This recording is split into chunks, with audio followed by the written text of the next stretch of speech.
Halo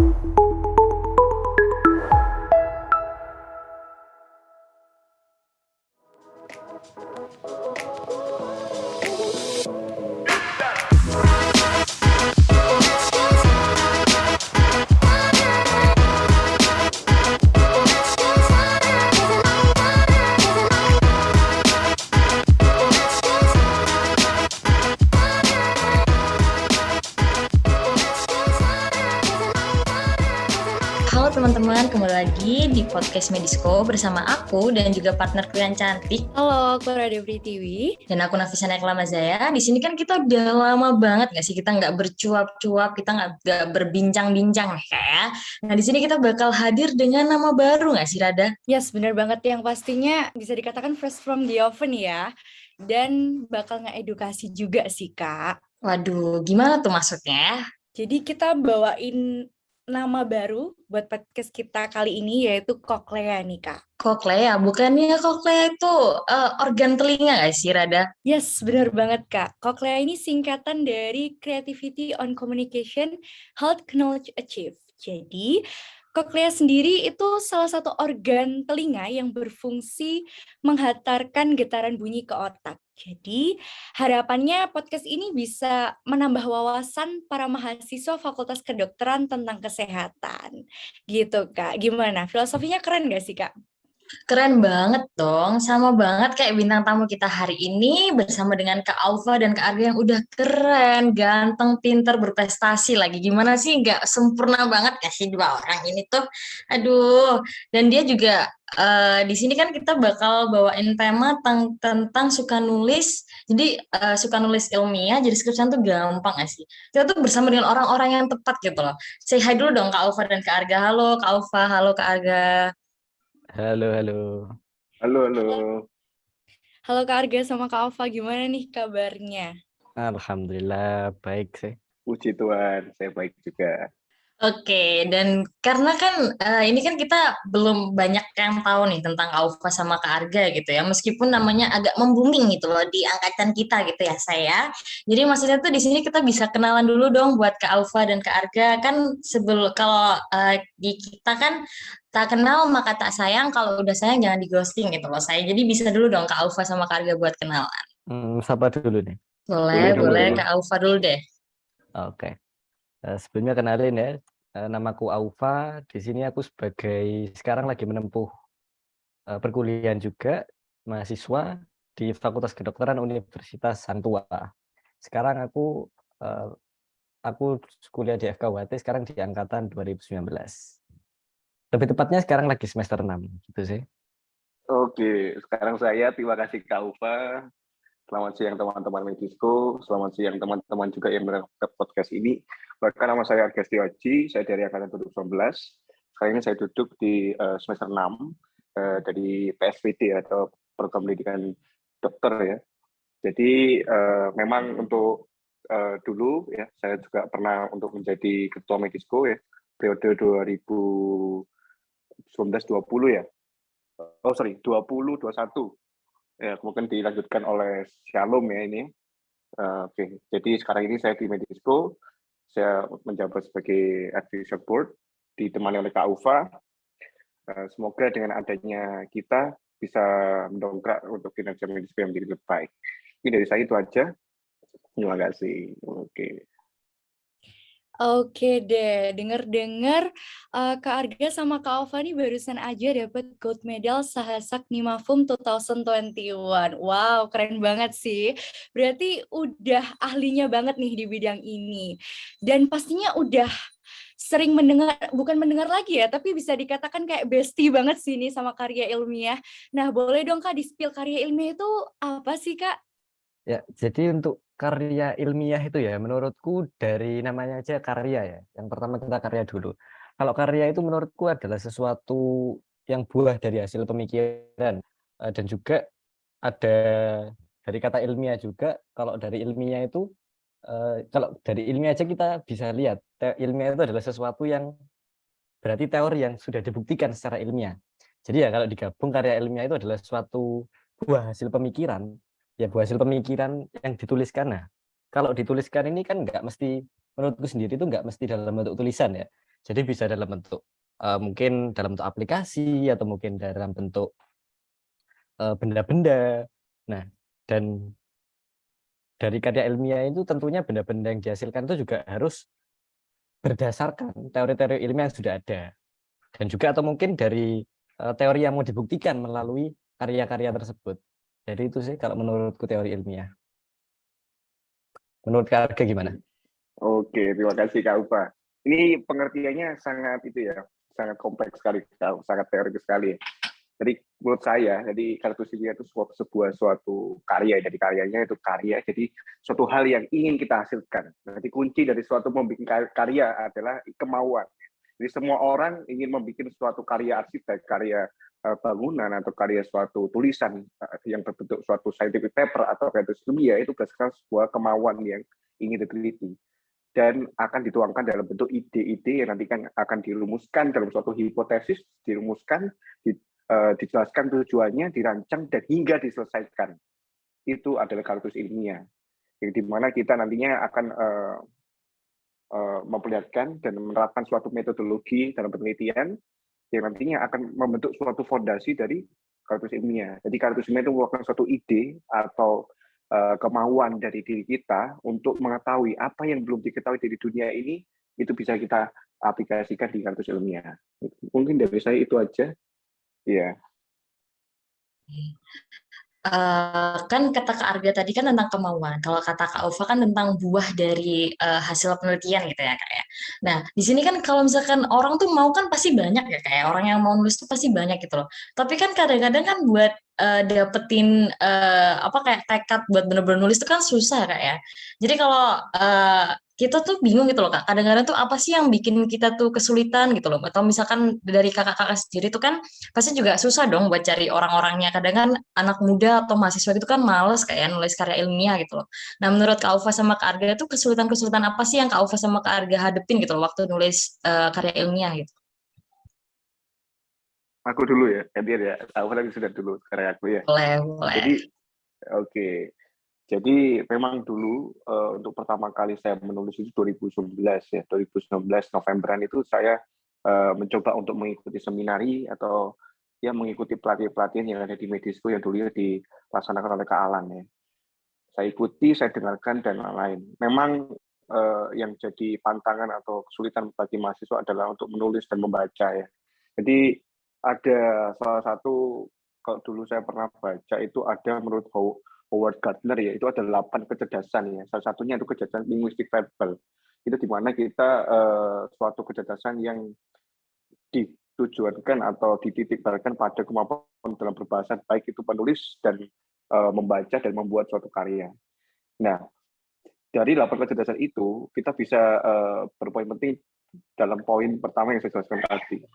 Memang bagi seluruh mahasiswa itu kesulitan. Kenapa?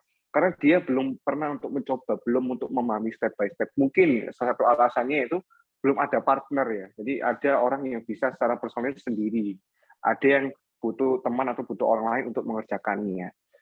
Ya, karena suatu karya ilmiah itu tidak hanya satu orang saja yang bisa menyelesaikannya, tapi bisa 2 orang atau 3 orang yang bisa membantu untuk menyelesaikannya. Jadi dari karya ilmiah ini ya kita enak toh kartus ilmiah atau sesuatu yang kita tulis ya, yang belum kita ketahui atau nantinya dapat digunakan waktu penelitian yang lebih tinggi lagi ya. Ya, jadi kita cari kualitas penelitian yang baik dan risiko bias yang tinggi ya, seperti systematic review atau meta-analisis yang menggunakan studi RCT atau randomized control trial. Jadi yang paling enak apabila kita menulis dan tulisan itu bisa berguna bagi masyarakat ya, khususnya di bidang kesehatan kita ya. Kita kan sekarang kedokteran ya, Nafisa dan Rada ini. Bayangkan apabila kalian menulis dan menulis itu akan berguna bagi pasien, bagi masyarakat sekitar. Ya, jadi seorang dokter tidak hanya mengobati pasien ya, jadi kita juga bisa mengedukasi pasien lewat karya tulis ilmiah yang kita bikin. Kita bisa bercerita terhadap semua orang. Kita bisa bercerita, oh seperti ini, seperti ini, seperti ini, seperti ini. Karena pada intinya, suatu ilmu pengetahuan itu akan menjadi sesuatu yang tidak berhenti pada satu titik itu saja ya. Jadi dia itu akan runtut runtut demi runtut akan semakin luas. Jadi pada intinya harus ada kemauan yang sangat tinggi dan harus ada memiliki komitmen yang sangat tinggi. Dan kalau tidak bisa berdiri sendiri, jangan takut ya. Kita di Medisco ini baca bersama. Jadi untuk adik-adik 2020, 2021 ya, untuk adik-adik yang mau masuk FK Kedokteran Hang Tua ini ya 2022 jangan takut. Jadi kita di Medisco ini kita akan tetap bersama ya.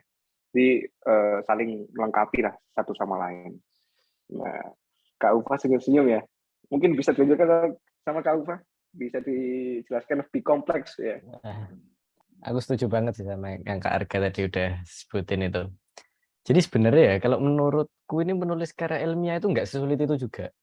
Buktinya ya, mungkin sekitar jutaan orang lah tiap tahunnya di Indonesia itu yang lulus kan dari mahasiswa. Nah, dan mungkin hampir semua dari mereka yang lulus itu juga sebelumnya kan harus ngerjain skripsi dulu. Nah, dan seperti yang kita tahu kalau skripsi itu kan juga termasuk karya ilmiah. Nah, berarti tandanya jutaan orang tiap tahun itu bisa menulis karya ilmiah, bisa lulus. Jadi ya itu penulis suatu karya ilmiah juga nggak sesulit itu. Nah, yang jadi masalah sekarang itu ya yang bikin sulit itu adalah kemauan dari kita dari mahasiswa ini untuk mau menulis itu sejauh apa kemauannya. Nah, mungkin kalau di UHT sendiri ini kan kalau aku ya contohnya itu baru mulai nulis skripsi itu baru diwajibkan. Kita semua itu kan diwajibkannya mulai dari semester 6 kan. Nah, semester 6. Jadi mau nggak mau kita harus nulis. Nah, yang jadi masalahnya kenapa kok kemauan kita itu nggak dimulai dari awal gitu. Misal kita mulai dari semester 2 mungkin ya. Itu sebenarnya harus kalau mau ya bisa banget untuk mulai menulis. Nah, cuma yang jadi masalah adalah kemauan dari kita. Apakah kita mau mulai untuk lebih awal supaya nanti waktu di skripsi tentunya kan kalau sudah pernah ngerjain karya ilmiah itu kan lebih mudah kan nantinya waktu ngerjain skripsi. Kita udah tahu oh caranya gini gitu. Nah, jadi yang utama ya itu adalah kemauannya sebenarnya. Jadi ya nggak sesulit itu juga ya. Kalau sulit tentunya nggak banyak orang bisa. Nah, buktinya juga seperti yang udah tak sebutin tadi, mungkin jutaan orang tiap tahunnya lulus setelah mengerjain karya ilmiah atau skripsi tersebut. Jadi ya kalau semua orang mahasiswa itu bisa, kenapa kita nggak bisa? Itu aja. Oke, makasih Kak Ufa. Izin menambahkan, Nafisa Terada. Kak Ufa sudah bilang, jutaan manusia membuat karya ilmiahnya mungkin setiap hari atau setiap tahun, kita nggak tahu ya Ufa ya. Ingat ya, bahwa karya ilmiah ini merupakan syarat kelulusan di seluruh fakultas atau di seluruh program kerja atau prodi ya di seluruh dunia ini. Dan kita pasti akan dihadapkan dengan adanya kartus ilmiah, ya toh? Kalau kita di S1 di Tata 1 kita akan ada namanya skripsi, ya. Kalau di S2 namanya apa? Tesis ya. Di S3 namanya disertasi. Jadi penelitian itu akan semakin apa ya? Kalau dia dibilang ya, kalau kita ibaratkan sebagai pisau, dia akan semakin tajam dan semakin tajam. Jadi bagi kalian yang mungkin sekarang ini lagi males-malesnya, lagi program kerja yang ya ribet-ribet atau lagi sibuk-sibuknya belajar saja, tapi tidak menerapkan belajarnya itu ke ilmiah, itu Anda sudah rugi. Anda sudah belajar topik A, B, C, penyakit A, B, C, tapi tidak dipelajari lebih dalam. Mungkin Anda tertarik dengan manajemennya, dengan terapi-terapi yang sekarang ini kontroversi. Nah, itu mungkin bisa dijadikan suatu karya ilmiah, akan dijadikan sebagai ide. Ya Kak Ufa ya? Betul ya? Betul Kak Ufa ya? Jadi intinya ya. Jadi mungkin yang nggak ikut Medisco atau sekarang ini yang mendengarkan podcast, kita akan dihadapkan dengan adanya KTI atau kartus ilmiah. Yang kuliah loh ya. Mungkin yang nggak kuliah mungkin beda lagi ya. Karena pada intinya kita akan dihadapkan dengan KTI dan kita akan diajarkan bagaimana pentingnya itu kartus ilmiah ini. Karena kartus ilmiah itu juga akan menyangkut dengan perkembangan zaman di kehidupan kelak yang ada di bumi ini. Mungkin singkatnya itu Kak Ufa ya. Bisa diterima? Nafisa Terada? Iya, baik Kak. Oke. So, Kak, meskipun mungkin agak berat gitu ya bagi kita para pendengar yang mungkin masih bingung mengenai karya tulis atau apapun tuh masih bisa kok Kak untuk didengarkan, diterapkan, kayaknya bisa loh. Iya. Nah, kalau memang yang lagi awal-awal itu kan memang ya kerasa agak sulit ya. Sama dulu waktu aku pertama kali ngerjain juga memang struggle-nya lebih gitu. Struggle-nya lebih. Tapi kembali lagi ya, memang kalau kita mau melakukan sesuatu yang paling susah itu memang langkah pertamanya. Langkah pertama itu memang jujur, aku dulu memang kerasa paling susah ya langkah pertamanya itu. Nah, tetapi ya seiring berjalannya ketika sudah bisa langkah pertama ya langkah 2, 3, 4 selanjutnya ya mengikuti gitu. Karena kalau langkah pertamanya aja udah bisa ya selanjutnya ya tinggal mengalir. Sama seperti waktu kita nulis karya ilmiah itu. Ya waktu pertama kali nulis itu juga memang susah. Tapi ya yes, nanti kedua, ketiga sampai ngerjain skripsi itu kan juga caranya sama kan waktu nulis karya tulis seperti yang sebelum-sebelumnya itu. Jadinya ya lebih mudah gitu. Dan kita juga di UHT ini kan ada yang support system juga kan. Ada support system kalau kita butuh bimbingan, kita juga bisa bertanya ke pembimbing-pembimbing yang bisa membimbing kan ada dosen-dosen juga yang bisa membimbing kita. Juga kita bisa bertanya ke teman-teman mungkin yang pernah menulis karya tulis, itu juga bisa bantu juga kalau memang ada kesulitan atau mungkin kakak-kakaknya yang pernah nulis itu juga bisa minta bantuan atau mungkin minta bimbingan dari situ.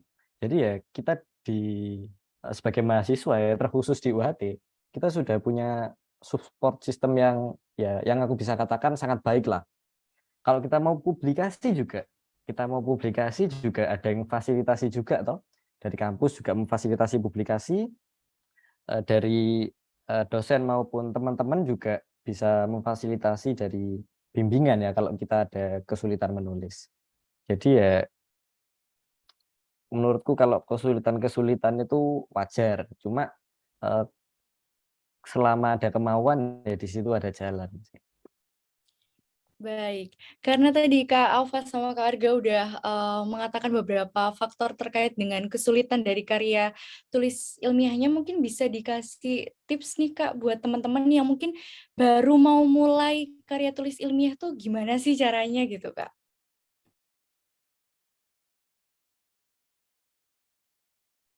Dulu ini, Kak Alfa atau aku? Aku dulu aja ya. Jadi intinya ya, kalau mungkin kalian habis ini ya, semester 5 ya, Medpen ya.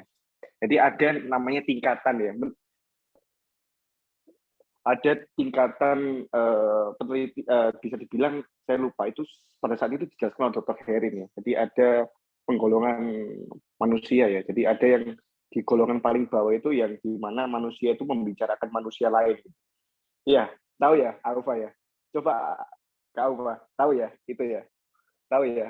Mungkin bisa dijelasin supaya lebih Nah, jelasnya gimana gitu. jadi ada suatu tingkatan atau piramida ya bisa dibilang ya. Jadi piramida yang paling bawah adalah piramida di mana orang itu membicarakan orang lain. Ya, piramida yang paling atas adalah piramida yang di mana orang itu membicarakan tentang masa depan dan membicarakan tentang adanya ilmiah. Nah, mungkin dari piramida itu kita bisa berpikir bahwa kita letaknya di mana gitu. Kalau misal kita letaknya di bawah, ya kita harus sadar kapan kita di atas. Betul ya? Nah, kalau dari karya tulis ilmiah, dari piramida itu, kita harus paham kapan kita harus di atas dan masa kita di bawah terus. Masa kita membicarakan orang lain. Kak Ufa tadi lo makan sama ini, Kak Ufa itu lo tadi gini nilainya biasanya 100. Nah, itu tidak penting menurut saya. Yang paling terpenting adalah bagaimana diri kalian bisa berkembang dan bisa berguna bagi UHT dan masyarakat. Itu yang paling utama dan yang paling utama untuk saat ini. Nanti untuk saat depan kalian pindah instansi ya bebas. Ya, itu untuk tujuan saya. Mungkin dari adik-adik yang merasa kesulitan untuk membuat karya ilmiah, yang paling basic adalah kalian tahu dari saranku sih tahu itu aja dulu. Kalian mau di mana? Di yang piramida paling bawah atau piramida yang paling atas?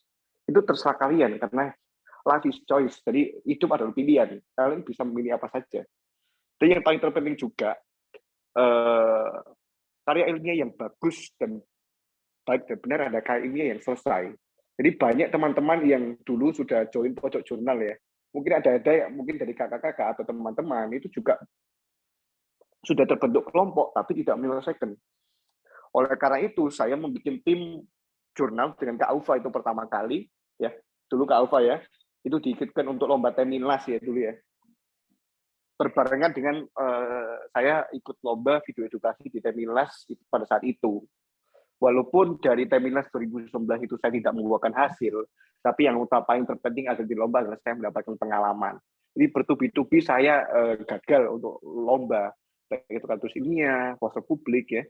Tapi saya percaya dari sebuah kekalahan itu pasti ada suatu pengalaman yang bisa saya petik dari lomba itu. Itu yang paling utama. Dan bagi kalian yang kesulitan, rasa ingin tahu yang tinggi itu sangat penting. Jadi kalau kalian misalkan membaca tentang suatu hot topik ya, atau suatu kontroversi obat-obatan seperti kemarin ya, virus hepatitis with unknown etiology, itu bisa kita teliti. Nah, harusnya ini pakai manajemen apa? Kok bisa virus hepatitis with unknown etiology? Kok bisa virus hepatitis ini kok penyebabnya nggak diketahui ya? Ya, kok bisa? Jadi harus kita cari mungkin dari research dari Medscape atau PubMed, Science Direct ya, mungkin dari jurnal-jurnal yang terindeks di Scopus atau dan lain bisa kita cari di sana. Tapi yang paling penting adalah rasa ingin tahu tinggi. Itu yang paling penting untuk penulisan karya ini dan harus selesai, harus punya komitmen. Jadi teman-teman yang kesulitan untuk menulis, kalian harus punya komitmen dalam diri. Aku mau menulis dan mau menyelesaikan. Dan rasa ingin tahu kalian harus besar. Dan ide-ide yang mungkin bisa kalian tuangkan untuk suatu topik, misalkan hepatitis with unknown etiology, itu bisa kalian berikan. Terserah kalian mau bikin apa. Kita review, atau membuat case report, ya. Kita review and case report, systematic review and meta-analysis, terserah Anda. Nah, untuk studi-studi tadi yang saya jelaskan, itu ada tahapannya. Jadi nggak tiba-tiba langsung Anda membuat suatu karya systematic review and meta-analysis, enggak. Kalau bisa belajar yang paling dasar dulu, baru yang paling atas. Yang paling penting yaitu komitmen, rasa ingin tahu tinggi, dan harus selesai. Harus selesai, dan harus bisa publikasi ya. Dan kalau bisa waktu publikasi, itu nanti ada decline ya, sama set. Nah, kalau misalnya di decline, butuh direvisi ya, direvisi saja. Nah, monggo, dari saya itu aja. Mungkin Kak Aufa bisa menambahkan? Oke. Oke, kalau dari aku sendiri tips-tipsnya, tadi pertanyaan kan tips tentang masalah kesulitan-kesulitannya itu ya. Nah, kalau aku sendiri sih sebenarnya untuk kesulitan tadi kan masalah utamanya kan yaitu adalah kemauan dalam menulis. Nah, kemauan kita tuh biasanya yang jadi masalah itu yang jadi banyak alasan itu ya. Karena kita kuliah, terus karena kita kuliah kan relatif sibuk dengan belajar, kemudian sibuk dengan organisasi, terus juga kita kan juga butuh refreshing atau healing gitu kan ya. Nah, jadi ya yang bisa dilakukan untuk kita tetap ada kemauan untuk menulis ya, yang utama ya itu adalah manajemen waktunya. Jadi gimana caranya kita tetap bisa memanajemen waktu ya, antara kita tetap bisa berjuang dengan nilai kita, karena kan kita sebagai mahasiswa kan tujuan utamanya kan ya itu adalah kuliah kan. Nah, jadi gimana caranya kita bisa berjuang ya untuk nilai terbaik gitu. Terus juga kita juga ada fasilitas organisasi untuk perkembangan diri.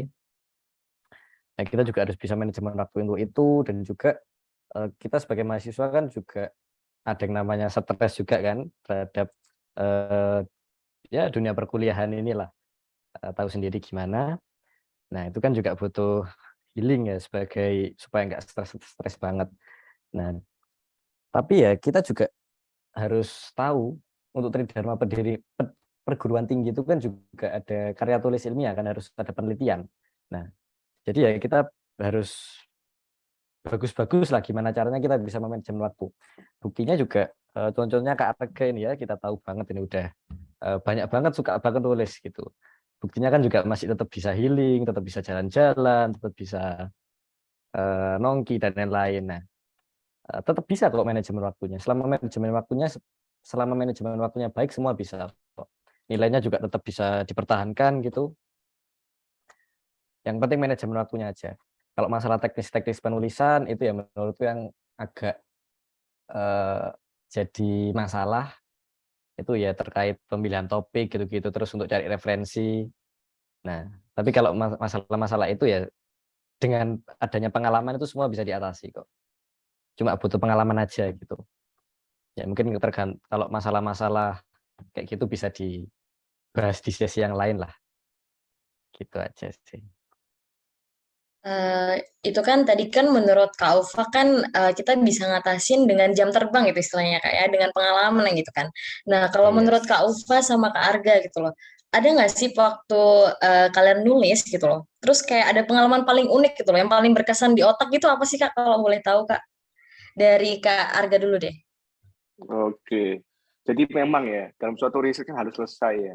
Kalau misal kita mencari suatu topik pembahasan tapi tidak nemu di jurnal mana, itu yang itu yang itu yang susah ya.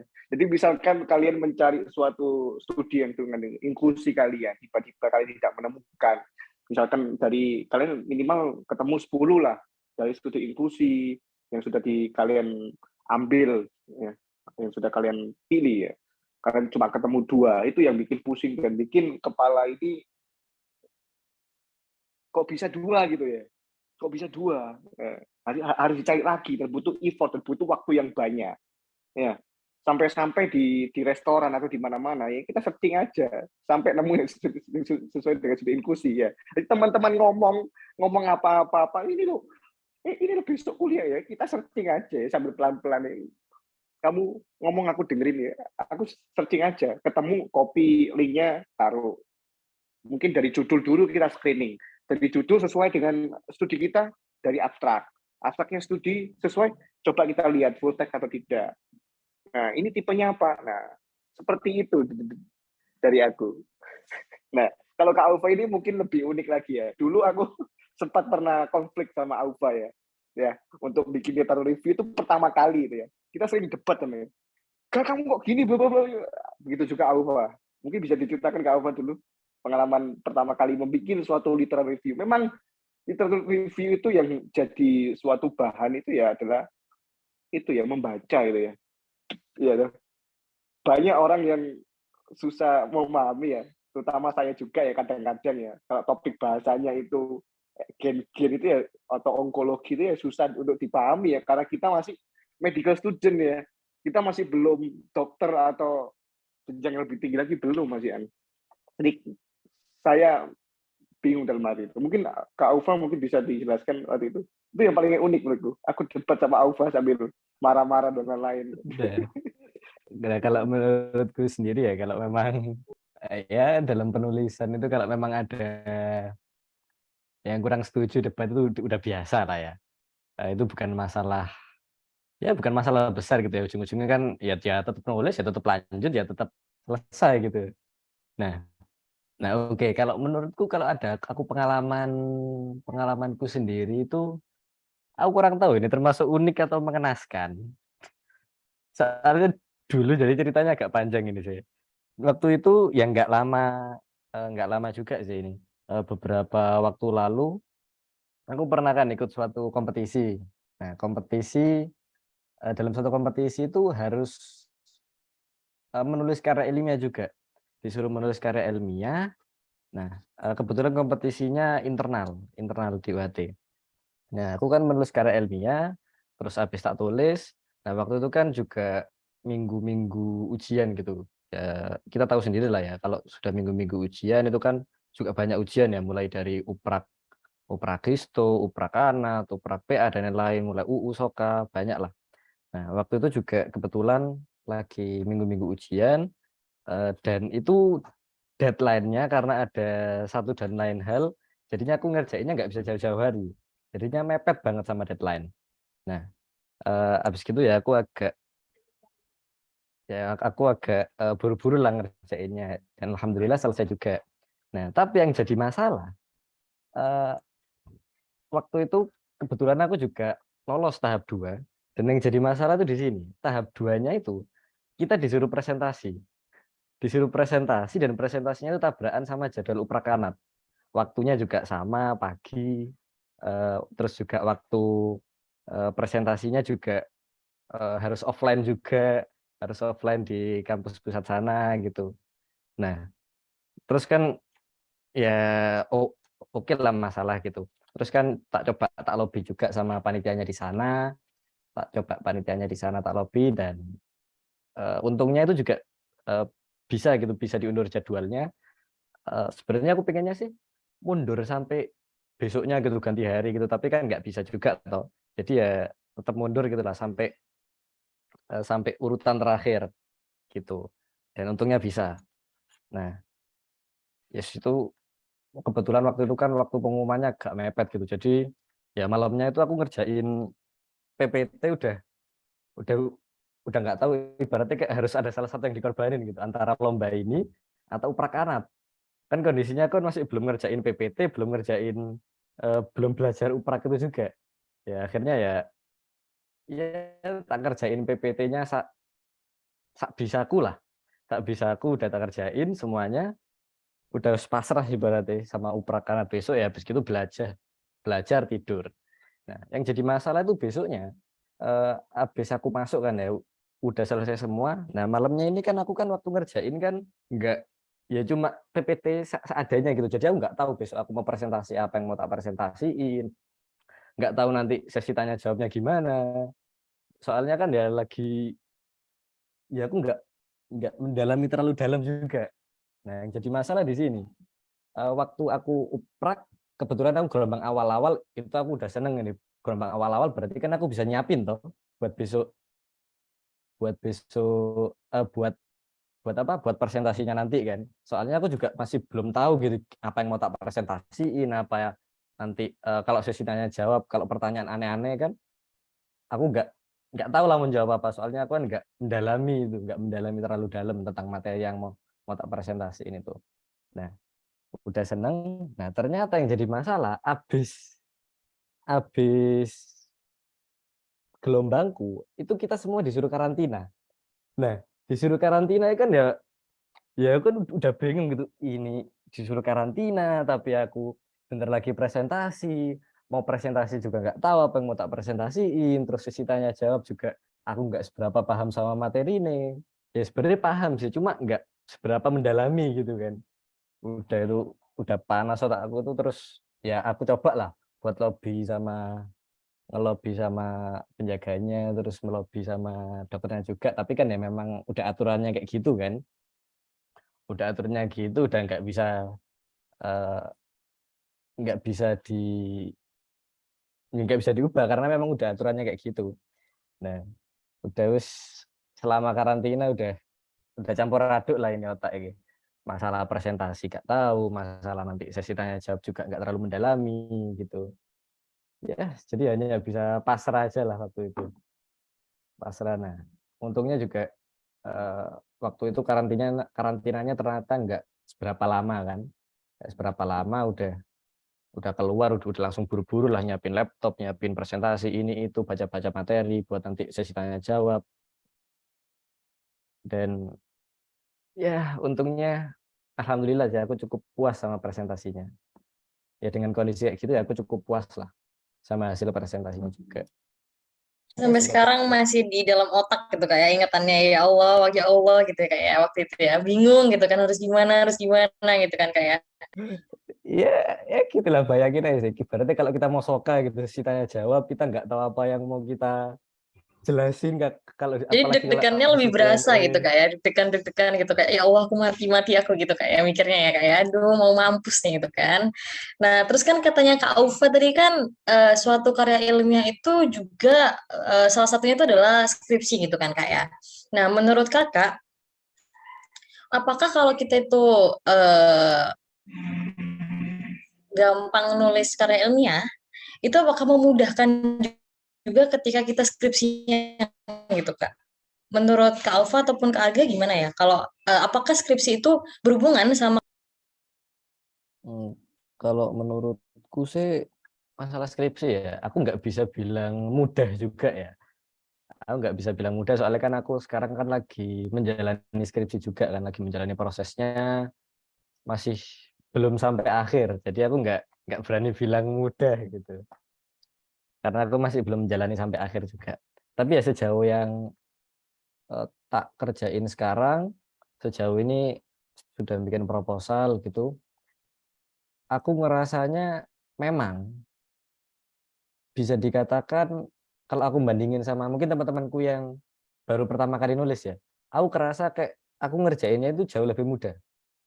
Nah, seperti yang tak sebutin tadi itu juga, memang kalau yang pertama kali memang kita kan agak susah juga toh buat ngerjain karya tulis ilmiah. Tapi ya kalau kedua kalinya, ketiga kalinya karena kita udah tahu caranya, kita juga sudah tahu biasanya struggle orang bikin karya tulis itu apa sih?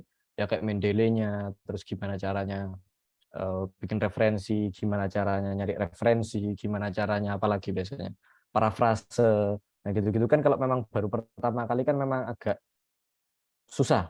Tapi ya kalau memang udah sudah pernah ngerjain 2 kali, 3 kali ya lama-lama udah kebiasaan lah. Baru pertama kali ngerjain aja, kalau ngerjain lagi itu udah jauh lebih gampang daripada yang pertama. Jadi ya menurutku sejauh ini ya masih sangat mempermudah lah bisa dikatakan kayak gitu. Buat Kak Arga mungkin. Oh, baik. Saya menambahkan Kak Ufa dan teman-teman sekalian yang mendengar podcast hari ini. Jadi memang dalam menulis suatu karya ilmiah itu dibutuhkan suatu kemauan ya. Memang dalam suatu karya ilmiah itu skripsi ya. Yang namanya skripsi yang sekarang ini saya kerjakan, begitu juga oleh Kak Ufa. Dan mungkin ya tahun depan atau 2 tahun lagi Rada sama Nafisa akan mengalami suatu hal itu juga ya. Ya, bedanya skripsi dengan Belum. Rada masih belum. semester 2, Kak. Oh, belum ya. Jadi berapa tahun lagi itu? 2 tahun lagi dong. 2 tahun lagi dong. Iya, 1 atau 2 tahun lagi. Nggak 1 kerasa tahun 2 tahun gitu. Iya, nggak kerasa. Jadi pada intinya isi dari skripsi itu lebih banyak ya daripada kartus ilmiah. Menurut saya loh ya.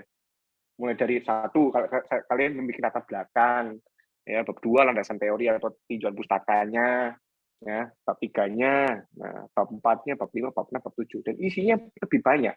Dan skripsi itu dikerjakan secara personally, sendiri gitu loh. Teman hanya memberikan apa, Kak Ufa? Hanya memberikan saran. Jadi mentoring and coaching-nya itu hanya dari 2 dosen pembina. Ya, dosen pembina 1 dan 2. Itu yang menjadi mentor yang coaching bagi kalian. Berbeda dengan membuat jurnal atau paper ya, Kak Ufa ya. Nah, kalau jurnal paper kita bisa bersama-sama. Ya kan, aku kaptennya, Aufa, Nafisa, atau Rada, kita bisa berdiskusi. Dan kalau misal kita stuck idenya, kita bisa meminta dosen lain untuk mementor atau memberikan ilmunya kepada kita. Nah, bedanya itu, kalau skripsi kita sendirian.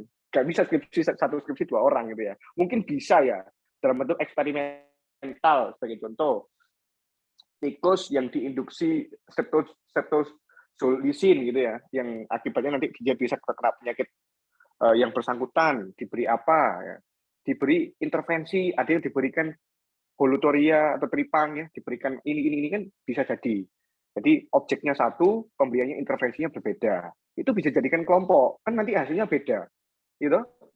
Itu bisa dijadikan suatu proyek penelitian atau proyek skripsi bareng. Kalau mau ngerjakan bareng skripsi ya seperti itu. Jadi satu objek preparat satu objek, misalnya tikus dibuat DM tipe 2 ya, atau tikus dibikin apa gitu ya. Kita berikan intervensi dari beberapa herbal yang terkait.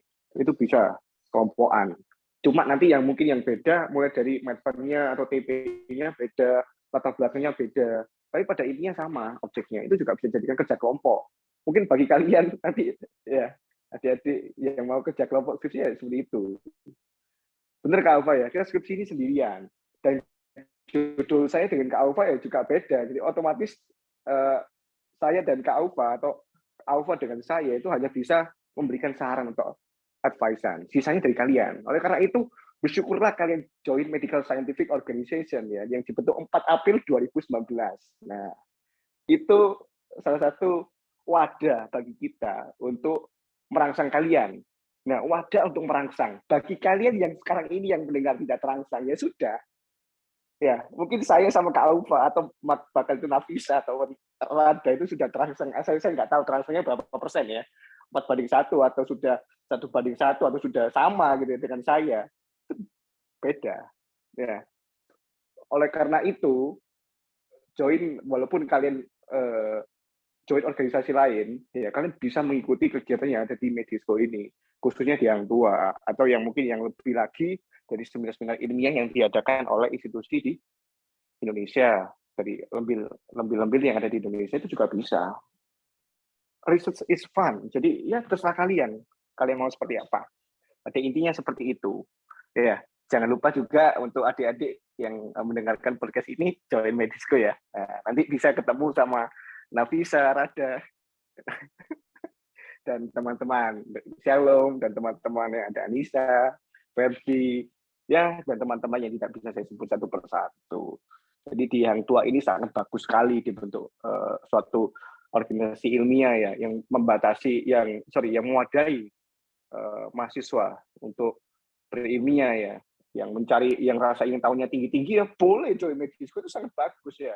Kalian gabut di rumah ya join aja Medisco ya. Kalian baca suatu hal yang penting ya, suatu hal yang gibahan itu tidak penting, suatu hal yang berguna untuk masa depan itu yang penting ya. Buat apa kita ngomongin masa lalu ya? Yang penting kita ngomongin masa depan yang belum jelas itu apa adanya, yang masih abstrak ya. Kita simpulkan menjadi suatu ide-ide dan disimpulkan menjadi suatu penelitian atau paper yang berguna bagi nusa dan bangsa. Terima kasih. Oke nih, karena tadi setelah kita udah job-job ke sana kemari nih terkait dengan karya tulis ilmiah, boleh dong buat Kak Arga sama Kak Alfa bisa dikasih tagline atau motivasi nih buat teman-teman pendengar setiap podcast hari ini, yang mana suka menulis karya ilmiah skripsinya jadi gampang. Boleh tuh, Kak? Wah. Alfa dulu. Ada nak? Apa tagline-nya ini?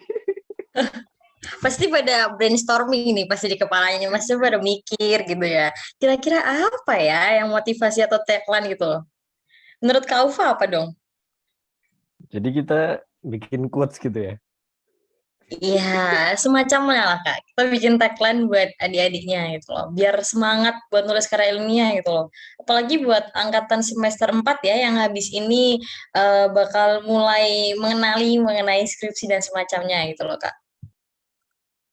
Waduh. Kayaknya aku berat nggak ini apa? kebiasaan bikin quotes ini ya. Gimana ya? Ya mungkin yang bisa mau tak sampein itu hanya beberapa kata-kata aja ya. Nah, memang kalau menulis karya ilmiah itu berat, tapi beratnya itu kan memang cuma pada awalnya aja ya. Jadi yang pasti kalau kita mau mulai ya, selama ada kemauan, yakin pasti di situ ada jalan. Itu aja. Thank you. Oh, Mohon maaf kalau Oke. quotes-nya agak wah gitu. ya. Mungkin dari saya buat teman-teman dan buat adik-adik sekalian dan buat kakak-kakak atau buat para pemirsa yang mendengar podcast ini, teruslah kalian bermimpi ya, dan tetap percaya pada mimpi itu, dan raihlah mimpi itu akan menjadi sebuah sejarah bagi banyak orang. Terima kasih. Wah, mantep banget ya quotes-quotes dari Kak Ufa sama Kak Arga ini. Yang satunya bilang bahwa di mana ada kemauan, di situ ada jalan. Yang satunya teruslah bermimpi biar bermanfaat bagi banyak orang. Nah, gimana nih Rada kalau kita udah nggak kerasa banget ya, kita udah ngobrol cuap-cuap ini itu gitu ya. Dan di sini aku bakal ngucapin terima kasih dulu nih Kak Aufa sama Kak Arga udah mau bergabung atau sharing mengenai karya ilmiah ataupun skripsiannya gitu ya di sini gitu loh bersama kita gitu kan ya Rada ya. Yes, bener banget tuh Kak Naf. Dan Rada juga mau ucapin terima kasih nih buat para pendengar podcast kita yang udah dengerin podcast ini dari awal sampai akhir. Dan semoga apa yang telah disampaikan oleh Kak Arga sama Kak Alfa pastinya bisa bermanfaat nih bagi teman-teman semuanya. Dan buat teman-teman pendengar podcast setia kita nih jangan lupa buat stay tune terus dan jangan sampai ketinggalan episode-episode podcast terbaru kita. Sampai jumpa, bye-bye, terima kasih.